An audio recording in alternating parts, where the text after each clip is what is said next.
অনেক বছর আগের কথা। একবার এক ভুতুড়ে ছাগলের আবির্ভাব হয়, যার মাথাটা ছিল ডাইনির এবং বাকি দেহটা ছিল ছাগলের মতো।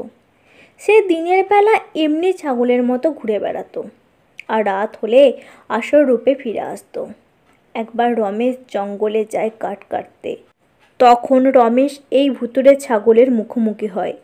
এমন নাদুস নুদুস সুন্দর ছাগলকে দেখে সে বলে, কার ছাগল এটা? নিয়ে যাও, না হলে কোনো শিয়াল বা হায়নাতে খেয়ে নেবে। কিন্তু রমেশ এদিক ওদিক দেখতে থাকে। এই ছাগলটির আশেপাশে সে কাউকে দেখতে পায় না। তাই সে ছাগলটাকে বাড়ি নিয়ে আসে। ছাগলটাকে বাড়ি আনতেই রমেশের বউ মায়া খুব অবাক হয়ে যায়। তারপর রমেশ সমস্ত ঘটনা খুলে বলে।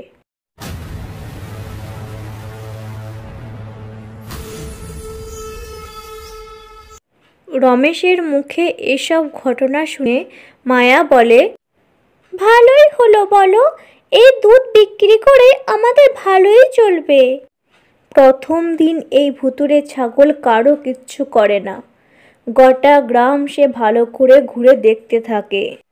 আরে বাস, এই গ্রাম তো বেশ বড়ই, বেশ রসিয়ে কদিন মানুষ খাওয়া যাবে।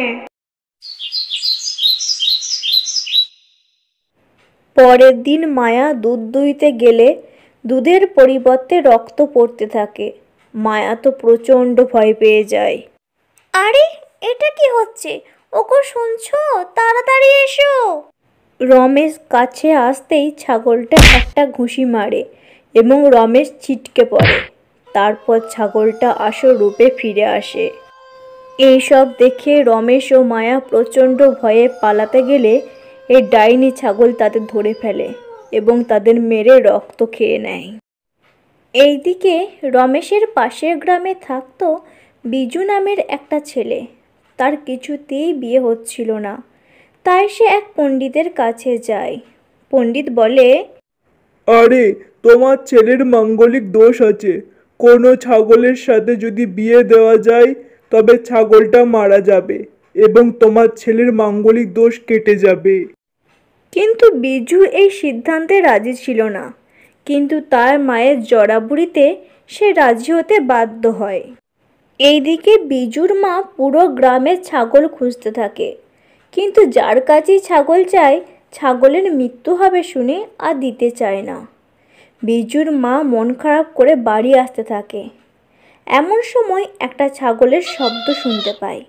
সেই ছাগলটা আর কেউ ছিল না, সেটা ছিল একটা ডাইনি। তখন বিজুর মা তাড়াতাড়ি ওই ছাগলের কাছে পৌঁছায় এবং তার ধারে পাশে কাউকে না দেখতে পেয়ে ওই ছাগলটাকে বাড়ি নিয়ে চলে আসে।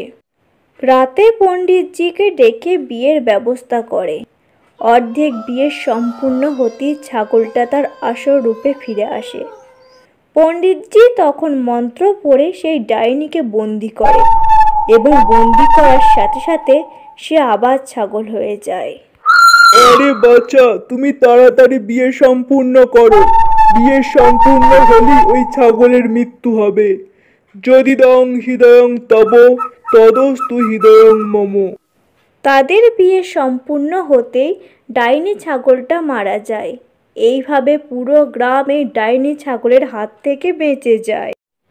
বন্ধুরা, আজকের গল্পটি তোমাদের কেমন লাগলো? যদি ভালো লেগে থাকে তাহলে লাইক করে সাবস্ক্রাইব করে দেবে। পরের দিন আবার দেখা হবে নতুন কোনো গল্প নিয়ে।